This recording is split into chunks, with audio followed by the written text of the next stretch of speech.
तो दादी ने कहा कि रमेश भाई तुम भी मेरे साथ यहाँ बैठो, मैं बहनों को टोली बांटूंगी, आप भाइयों को टोली बांट देना। तो 1200 के करीब बहनें थी, 800 के करीब भाई थे और टोली बांटना प्रारंभ हुआ। टोली बांटते बांटते 800 भाई, तो रमेश भाई जी के हाथ में दर्द होने लगा। तो उन्होंने दादी को बोला, दादी मेरे तो हाथ में दर्द हो रहा है, शायद मुझे टोली बांटने का अभ्यास नहीं है। आपका हाथ नहीं थका क्या? आपका क्या हाल है? तो दादी जी ने बहुत सहज भाव से कहा, नहीं मुझे तो कुछ नहीं हुआ, मेरा तो टोली बांटने का बहुत अभ्यास है, क्योंकि मैं टोली बांटते हुए ये याद रखती हूँ मैं देवता हूँ, और देवता माना देना, देना आना चाहिए। देने वाला ही अगर थक जाए तो फिर वो देवता किस काम का। तो जैसे ओम शांति। जैसा कि हम आदरणीय दादी प्रकाश मणि जी के अनुभव युक्त जीवन गाथा सुन रहे हैं और भ्राता रमेश जी उनके विषय में उनके साथ बिताए हुए कुछ ऐसे अनमोल पल का हमारे साथ व्याख्यान कर रहे हैं। हम सुन रहे थे कि मुंबई से जब दादी और रमेश भाई जी अमेरिका के लिए विदेश यात्रा के लिए निकले तो उस समय दादी जी ने प्लेन के सफर को भी कैसे हम सेवा के लिए प्रयोग में ला सकते हैं, और इतना तक कि सेवा में कितना सहयोगी ये प्लेन का सफर बन सकता है। हमारा श्वास भी व्यर्थ ना जाए, दादी जी का ध्यान उस पर रहता था। तो दादी ने अपने साथ बैठे हुए व्यक्ति की सेवा करने के लिए रमेश भाई जी को प्रेरणा दी, और जब रमेश भाई जी सेवा के लिए उनसे बातचीत करने लगे तो मालूम पड़ा वो व्यक्ति नास्तिक हैं, यानी भगवान आदि पर इतना विश्वास नहीं रखता है। तो रमेश भाई जी को अंदर से संकल्प आया कि जो है ही नास्तिक, जिसके मन में भगवान के प्रति कोई भावना ही नहीं है, मैं उसको ज्ञान कैसे सुनाऊं। तो वो दादी जी के पास गए और बोला उनसे, दादी जी आप मुझे मार्गदर्शन दे कि आपने कहा है सेवा करो, लेकिन ये तो नास्तिक है, मैं इसकी सेवा कैसे करूं। तो दादी जी ने बहुत सहज भाव से कहा, देखो सभी को आध्यात्मिकता सीधी सीधी समझ नहीं आती हैं, लेकिन नैतिकता से जुड़ी हुई बातें सबको पसंद आती हैं। तुम कुछ बाबा की बताई हुई नैतिकता से जुड़ी हुई बातें बताओ। और बाबा ने मुरली में कई बार सिविल आई क्या होती है, क्रिमिनल आई क्या होती है, क्यों आज हमारा नजरिया संसार को इस मोड़ पर ले आया है, ऐसी कुछ बातें बताओ।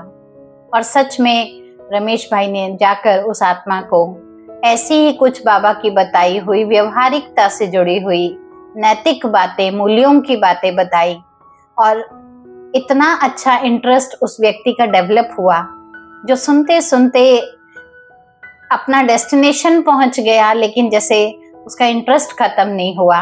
और रमेश भाई जी बताते हुए बहुत गर्व महसूस करते हैं कि जब तक हम अमेरिका के फ्रैंकफर्ट पहुंचे थे तब तक वो नास्तिक आस्तिक बन चुका था। तो देखिए दादी जी की प्रेरणामयी एक भी शिक्षा होती है, अगर हम हाँ जी करते हैं तो कैसे बड़ों की शुभकामनाएं उसमें सूक्ष्म रूप से समाई होती हैं। इस अनुभव से उन्होंने हमारे साथ शेयर किया। फिर बोला अमेरिका में हम 4 दिन ही थे और ईश्वरीय सेवार्थ अमेरिका में संस्था को रजिस्टर कराने के लिए सोचा जा रहा था। तो रमेश भाई जी दादी जी से पूछने लगे, दादी क्या हम अपनी संस्था को अमेरिका में रजिस्टर करा सकते हैं? तो दादी जी ने बहुत सहज भाव से बोला, मैं बड़ी दीदी जी से फोन करके फिर पूछूंगी, फिर बताऊंगी। तो रमेश भाई ने कहा, दादी जी आप भी तो मुख्य प्रशासिका हैं, तो आप ही बता दीजिए। उन्होंने कहा, हमारी संस्था का मुख्यालय माउंट आबू है और वर्तमान समय में वहां नहीं हूं, और मेरे साथ अतिरिक्त मुख्य प्रशासिका बड़ी दीदी यानी दीदी मनमोहिनी जी भी हैं। उनसे पूछे बिना मैं ये संस्था को रजिस्टर कराने का फैसला अकेली नहीं ले सकती। माना कितना आप सोचिए, पद पर होकर भी उस पद के अभिमान से न्यारी, और एकदम राय सलाह करके फिर ही मैं उसको स्वीकार करूंगी। और फिर रमेश भाई ने दीदी जी को फोन किया, बड़े दीदी ने ओके किया, मुख्य संचालिका के नाम पर सिग्नेचर करने के लिए दादी थी ही साथ में, और संस्था को रजिस्टर कराने की छुट्टी मिल गई। अब जब छुट्टी मिली तो रमेश भाई ने सारे कागज तैयार किए, और फिर सबसे बड़ी बात थी कि वो कागज बना तो दिया, लेकिन एज अ ट्रस्टी किसको रखा जाए। सिग्नेटरी अथॉरिटी भले दादी थी, लेकिन दादी तो माउंट आबू जाने वाले थे, तो वहां के ही कुछ निश्चय बुद्धि पुराने भाई बहन थे, उनको ही ट्रस्टी के रूप में उनका नाम वहां पर दर्ज किया गया। तो कैसे दूरांदेशी बाबा हर एक प्रकार की सेवा को यथार्थ रीति करना और करते हुए भी निमित्त भाव को न भूलना, ये दादियों के जीवन प्रेरणा से हम सभी को ब्रह्मावत्सों को प्राप्त होती हैं। यहाँ पर एक विशिष्ट अनुभव और बता रहे हैं रमेश भाई जी कि जब हम दिल्ली पहुंचे तो वहाँ करीब 2000 के लगभग भाई बहनें आए हुए थे, और कार्यक्रम के अंत में बाबा के घर में टोली तो बांटने का एक रिवाज है, क्योंकि केवल भाषण नहीं है ना, पालना भी तो चाहिए ब्रह्मावत्सों को, तो टोली बांटने की बात आई। अब 2000 भाई बहनें और दादी अकेले टोली बांटेंगे, तो दादी ने कहा कि रमेश भाई तुम भी मेरे साथ यहाँ बैठो, मैं बहनों को टोली बांटूंगी, आप भाइयों को टोली बांट देना। तो 1200 के करीब बहनें थी, 800 के करीब भाई थे, और टोली बांटना प्रारंभ हुआ। टोली बांटते बांटते 800 भाई, तो रमेश भाई जी के हाथ में दर्द होने लगा। तो उन्होंने दादी को बोला, दादी मेरे तो हाथ में दर्द हो रहा है, शायद मुझे टोली बांटने का अभ्यास नहीं है। आपका हाथ नहीं थका क्या? आपका क्या हाल है? तो दादी जी ने बहुत सहज भाव से कहा, नहीं मुझे तो कुछ नहीं हुआ, मेरा तो टोली बांटने का बहुत अभ्यास है, क्योंकि मैं टोली बांटते हुए ये याद रखती हूँ मैं देवता हूँ, और देवता माना देना, देना आना चाहिए। देने वाला ही अगर थक जाए तो फिर वो देवता किस काम का। तो जैसे ये छोटी सी बात रमेश भाई जी ने गांठ बांध ली और कहा, उस दिन से मैंने अभ्यास किया कि मुझे देने में कभी भी थकना नहीं है, चाहे वो मनसा रूप से सहयोग शुभ भावनाओं का देना हो, चाहे स्थूल रूप से टोली आदि बांटनी हो।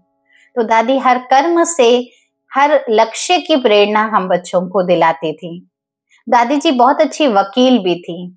इसका भी एक अनुभव भ्राता जी बता रहे हैं कि एक बार मैं मधुबन गया था, तो एक भाई ने मुझे आकर बोला, आप हमारी गलतियों का सारा दोष दादी जी को बोलते हो और दादी जी को डांट देते हो।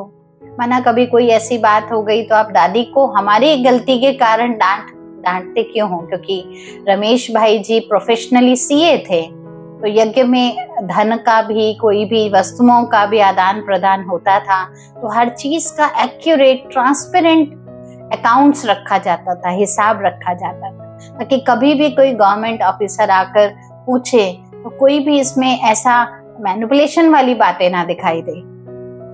तो रमेश भाई जी समय समय पर आकर सारा अकाउंट्स चेक भी किया करते थे, और अकाउंट्स की सेवा के निमित्त भी मुख्य रीति एज एन अथॉरिटी वही बने थे। तो उन्होंने सोचा शायद इस विषय में बोल रहे हैं, लेकिन दादी जी को डांटते हो ये शब्द सुनकर, डांटना शब्द जैसे एक ऐसा लगा कि मेरे लिए एक वज्रघात जैसे ना कोई शस्त्र मार दिया हो, ऐसी बात थी। तो रमेश भाई जी को बात अच्छी नहीं लगी। उन्होंने बहुत प्यार से बोला, भाई तुमको लगता है मेरी शक्ल देखकर कि मैं दादी जी को डांटूंगा? मैं कौन होता हूँ दादी जी को डांटने वाला? मेरी इतनी ताकत है जो मैं दादी को डांटूं? दादी तो कितनी महान है, मैं उन्हें कैसे डांट सकता हूँ? तो उस भाई ने कहा, दादी जी ने तो मुझे ही कहा था कि रमेश मुझे बहुत डांटेगा, मैं नहीं दे सकती है। तो ये शब्द सुनकर जैसे अस्वीकार करने वाली बात थी, लेकिन उस समय तो वो चुप हो गए। लेकिन जैसे एक अंदर जोश आया हुआ था कि दादी ने ऐसा क्यों कहा, मैंने तो कभी दादी को कुछ भी ऊंचे स्वर में ऐसा नहीं बोला। तो वो प्रश्न, एक जोश भरा प्रश्न लेकर रमेश भाई जी सीधा दादी के पास गए, और जब दादी के पास गए तो कहा, दादी मुझे आपसे बात करनी है। दादी ने कहा, ठीक है बात करो, किस बारे में बात करनी है? तो कहा कि ऐसे ऐसे एक भाई मुझे मिला था और उसने मुझे बोला कि आप दादी को क्यों डांटते हो, हमारी गलती है तो हमें बोलो। तो दादी मैंने कब आपको डांटा? तो दादी ने बोला, जिस बारे में तुम आप पूछ रहे हो ना, उसका भाव ये था कि वो भाई मेरे से कुछ धन आदि या कुछ वस्तु की अयथार्थ मांग कर रहा था, जो मुझे लग रहा था कि आवश्यकता नहीं है। अब मैं मना करूं तो उसका मेरे प्रति भावना टूटती, तो मैंने ऐसे ही कह दिया, रमेश भाई मुझे डांटेंगे, मैं नहीं दे सकती, रमेश भाई कहेगा तो मैं दूंगी। तो जैसे अयथार्थ खर्चे को बचाने के लिए मैंने तुम्हारा नाम ले लिया। तो उन्होंने कहा, दादी आपने फिर मेरा ही नाम क्यों लिया, किसी और का भी तो ले सकते थे। तो दादी ने बहुत अच्छी बात कही। दादी ने कहा, देखो तुमने यज्ञ के इतिहास में अगर आप भक्ति काल में भी जाओ झांक कर, तो भक्ति में ऐसे बहुत वृतांत है। क्या तुमने शास्त्र पढ़े हैं? उन्होंने कहा, हाँ जी दादी पढ़े हैं। तो कहा, शास्त्रों में दधीचि ऋषि का नाम सुना है? बोला, हाँ जी। तो इंद्र ने दधीचि ऋषि की हड्डियों से वज्र बनाया था, और फिर कैसे देवताओं और असुरों का युद्ध हुआ तो जीत प्राप्त करी थी। कहा, हाँ दादी मालूम है मुझे ये बात। तो कहा, भाई मैंने तो सेवा के लिए तुम्हारी हड्डी को हाथ भी नहीं लगाया, मैंने तो सिर्फ तुम्हारा नाम लिया था, तुम्हारी हड्डी तो सही सलामत है। तो जैसे इतनी बड़ी बात, जोश भरी बात थी, लेकिन दादी जी इतनी अच्छे से उसको समझाकर, जैसे एक सही कुशल वकील होता है ना, बात का पूरा प्रूफ देकर और एक रमणीकता से उस बात को वहीं समाप्त कर दी।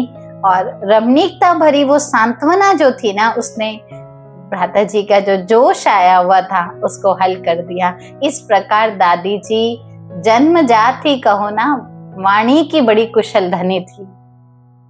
और कई सेवा के ऐसे अनुभव भी थे जो हम दादी कॉटेज में, कई बार फोन आता था तो किसी भी रीति से कभी जाना होता था, कोई बातचीत होती थी, कोई लॉ में कोई चेंजेस हो रहे हों, तो बड़े हुज्जत रख कर रमेश भाई कहते, दादी जी मुझे बुलाया करती थी और इन स्थूल नेत्रों से हर क्षण दादी जी को आस पास अनुभव करना, जैसे कि एक अविस्मरणीय ऐसी अद्भुत हस्ती को अपने साथ हमेशा महसूस करना। तो ऐसी माँ, ऐसी पालना जो अमिट छाप छोड़कर उनके हृदय पर गई। और पहला अनुभव ऐसा था जो रमेश भाई जी बता रहे हैं कि मुझे दादी जी का अंतिम समय भी देखने का सुअवसर मिला। अंतिम समय भी कष्ट का बिल्कुल नामो निशान नहीं, और कैसे वो आत्म पंछी दृष्टि देता हुआ एकदम इस देह से न्यारा होता जा रहा है। ऐसे ही दादी जी के साथ सहयोगी रूप से मोहिनी बहन भी रहा करती थी। तो मोहिनी बहन खुद बता रहे हैं कि कैसे मुझे सौभाग्य मिला इतनी बड़ी मुख्य प्रशासिका के पद पर आसीन दादी जी के सेवा में अंग संग रहने का। कहती हैं, ये मेरा कोई पुण्य कर्म का फल ही होगा जो बाबा ने एक तो बाल्यकाल से ही मुझे दिव्य दृष्टि का वरदान दिया था, अपने अव्यक्त स्वरूप का साक्षात्कार कराया था और सूक्ष्म रूप में ही इशारा दे दिया था, बच्ची मैं तुझे लेने के लिए आया हूँ। तो बार बार जैसे ना एक धुन की तरह, एक साज की तरह मोहिनी बहन सुना रहे हैं कि मेरे कानों में गूंजती रहती थी, लेकिन मुझे समझ नहीं आता था कि कौन बोल रहा है, ये मुझे कौन लेने आ रहा है, क्यों लेने आ रहा है। तो ऐसे समय में प्यारे बाबा की आज्ञा के अनुसार जब विदेश यात्रा के लिए जापान में दादी जी का जाना हुआ, तो दादी जी को जैसे लखनऊ से वाया जाना पड़ रहा था। तो कुछ घंटों के लिए दादी लखनऊ में जब रुकी, तो मोहिनी बहन बताते हैं कि मुझे जैसे अपने जो अंदर के डाउट थे, ये आवाज क्या है, कौन मुझे लेने आ रहा है, कौन मुझे अपना बना रहा है, ये पूछने का जैसे एक कुछ समय मिल गया। और उन्होंने जाकर दादी जी से पूछा, दादी इन आवाज का, इन शब्दों का क्या रहस्य है? दादी ने कहा, डरो मत, ये परम पिता परमात्मा के अव्यक्त इशारे हैं। उन्होंने आपको अपना बनाया है, वो आपको अपना बनाना चाहते हैं। आप बहुत भाग्यवान हो जो इतनी छोटी सी आयु, क्योंकि उस समय मोहिनी दीदी की आयु जो थी वो 12 वर्ष मात्र थी। तो दादी ने उसका महत्व बताया कि देखो तुम्हें इतनी छोटी सी आयु में भगवान ने पसंद कर लिया। ये शब्द जैसे एकदम दिल को जैसे अमिट छाप दे देते हैं, वो छू गया अंदर से कि मुझे भगवान ने पसंद कर लिया। बस इतनी सी वार्तालाप हो पाई थी और उसके बाद दादी जी जापान चली गई, लेकिन वो बात जैसे दिल में छप गई। वो कुछ घंटों की मुलाकात दादी जी से, वो मातृत्व जैसा वात्सल्य, वो जो बात थी ना, बात करने का तरीका, वो अपनेपन की आवाज और वो दादी जी की ऐसी प्रेम भरी आंखें, ऐसा लगता था जैसे झील जैसी ममता भरी पड़ी है, सागर उमड़ रहा है प्यार का। ऐसा सब जब 12 वर्ष की उम्र में दीदी मोहिनी जी बता रही हैं कि मैंने देख लिया, तो बस ऐसा लगा कि बस मेरे दिल में तो स्थान बाबा का, दादी का सदा के लिए तैयार हो गया, एक स्थान ही जैसे बन गया है। ऐसा दिव्य व्यक्तित्व था दादी जी का, मोहिनी जी के जीवन के अंदर ऐसा महसूस थी। एक बार की बात वो बता रही है, जब दादी जी जापान से लौटी तो मैं मधुबन में ही थी और उन्होंने देखा कि प्यारे बाबा बहुत उमंग और उत्साह से, प्यार से दादी जी के स्वागत की तैयारियां करा रहे थे। हर ब्रह्मावत्स, हर कोई लगा था दादी के स्वागत में, सभी बहुत खुश थे। तो मोहिनी बहन ने कहा मुझे भी बड़ी खुशी हो रही थी, क्योंकि जाने से पहले मैं मिलके गई थी और वो मिलने की, वो आगमन की जैसे अंदर से वो नजदीकियां दिखाई दे रही थी। तो बहुत हर्षित मुख, बेफिक्र बेपरवाह बादशाह के रूप में सेवा की सफलता संपन्न करके, जैसे बाबा के मधुर मिलन मनाने के लिए रूहानी नजर से वो मिलन मुलाकात होने वाली है, ऐसा अनुभव हो रहा था। और जैसे ही दादी जी पहुंचे, सबका भव्य स्वागत, और उस स्वागत के बीच में मैं छोटी सी 12 वर्ष की कुमारी वहां खड़ी थी। दादी की नजर मुझ पे मिली, ऐसा लगा जैसे नजरों से निहाल कर दिया। और देखते ही इतनी भीड़, इतने ब्रह्मावत स्वागत कर रहे थे। दादी जी खास मोहिनी बहन के पास आई और जाकर बोली, अच्छा आप भी आई हो। तो जैसे इतनी खुशी हुई कि दादी ने मुझे पहचान लिया। आप सोचिए, वो छोटी सी उम्र में वो जो फीलिंग आना कि दादी ने मुझे पहचान लिया, तो जैसे और दिल के नजदीक पहुंचती चली गई। अब भगवान को अपना बनाना होता है तो ऐसी छोटी छोटी खुशियां ही झोली में भरपूर कर देते हैं, जिससे वो और निश्चयात्मक बनता जाता है। तब से लेकर दादी जी की पालना लेने का जो सिलसिला था, वो उनका आगे बढ़ता रहा, चलता रहा, और दादी जी के साथ अंग संग रहने का उन्होंने मन में ही निर्णय कर लिया था। मोहिनी बहन बता रही हैं कि मुझे हर प्रकार की सेवा दादी जी ने ही सिखाई, क्योंकि मैं 12-13 वर्ष की ही थी उस समय, और 3 वर्ष के बाद मैं फिर से यज्ञ में जब आई तो प्यारे बाबा ने मुझे दादी जी के साथ दिल्ली की अलौकिक सेवा के अर्थ भेजा था। बोला, भाई दादी जहां भी जाएंगे आप उनके साथ जाना, ताकि सीखने को मिले और दादी को सहयोग भी मिल सके। तो दादी जी ने उनको अपने साथ ही रखा, छोटी से छोटी, बड़ी से बड़ी सारी सेवाएं करके सिखाई। और उनके संग में रहकर दीदी बता रहे हैं कि मैं जैसे ऑलराउंडर बन रही थी। घर पे तो बच्चों को क्या ही सिखाया जाता है, कई बार कहते बच्चे हो तुम, बैठ जाओ मैं कर लूंगी। और यहाँ तो दादी छोटे से छोटा काम भी करती थी, चलो आओ मैं और तुम मिलकर करते हैं। तो जैसे ऐसे मिलकर करते ना, तो वो बड़ी हैं, ऐसी कोई दूर की भावना भी नहीं आई, और साथ मिलकर करने से एक कॉन्फिडेंस भी डेवलप हुआ। तो जैसे ऑलराउंडर बना दिया उनको।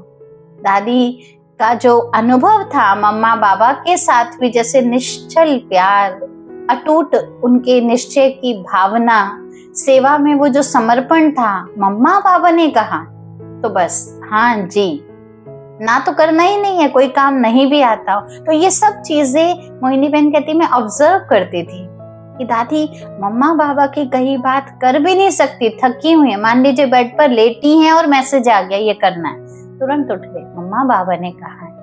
तो कैसे उन बातों का महत्व रखना, कौन कह रहा है, और हमेशा हर घड़ी एक बाप दूसरा ना कोई, ये दृढ़ धारणा जो थी उनके अंदर, एक व्रता की जो भावना थी, हर दिल में किसी के लिए कुछ, किसी के लिए कुछ नहीं, सत्यता, दिव्यता, उसकी प्रतिमूर्ति जैसे वो चेहरे से दादी की दिखाई देती थी। तो बाप दादा के दिल तक नशीन तो दादी जी रहे ही होंगे, और जितना हम उनके अनुभव सुन रहे हैं, और वो जो निश्चिंत भाव रहता था ना कि बाबा ने कहा है ना इसलिए मैं ये कर रही हूँ, हर एक के लिए परोपकार की भावना हमेशा ऐसे तत्पर रहती थी। तो ऐसी सेवा में उन्होंने मोहिनी बहन को साथी बनाया, और हर एक को, पूरे ब्रह्मावत्स, पूरे यज्ञ को जैसे एक साथ बांधकर, एक सूत्र में बांधकर हमेशा व्यस्त रखती थी। एक प्रोग्राम होता है, दूसरे की तैयारी, दूसरा होता है, तीसरे के बारे में पहले से ही प्लानिंग। तो सबको आगे बढ़ाती थी, सबको आगे लेके जा। ऐसी दिल्ली में जब कई बार आवश्यक कार्य के लिए मुझे सेंटर पर छोड़कर, मोहिनी बहन कह रही हैं, दादी जी किसी स्थान पर चले भी जाते थे तो वहां से संदेश देते थे कि आज ना आप क्लास करा लेना। तो कई बार मोहिनी बहन कह भी देती थी, दादी मैं क्लास कराऊं, इतने बड़े बड़े भाई बहन आते हैं, मैं कैसे क्लास कराऊंगी। तो जैसे एक अंदर से संशय होता था कि इतने पुराने, इतने निश्चयात्मक, वो तो दादी से सुनने आ रहे हैं और मैं तो छोटी सी उम्र की 15-16 साल की मान लीजिए, तो मैं कैसे क्लास कराऊंगी। जब ये प्रश्न दादी के सामने आंसर रूप में रखती थी वो, तो देखिए दादी जी कैसे उनमें हिम्मत भरती थी और क्लास कराने के लिए उनको ऐसी कौन सी बात कहती थी जो ऐसे बूस्टअप हो जाती थी वो क्लास कराने के लिए, और सभी बड़ी भावना से सुनते भी थे। तो दादी जी के वो कौन सी युक्ति थी समझाने की, वो हम अगले भाग में सुनेंगे। आज के लिए इतना ही। ओम शांति।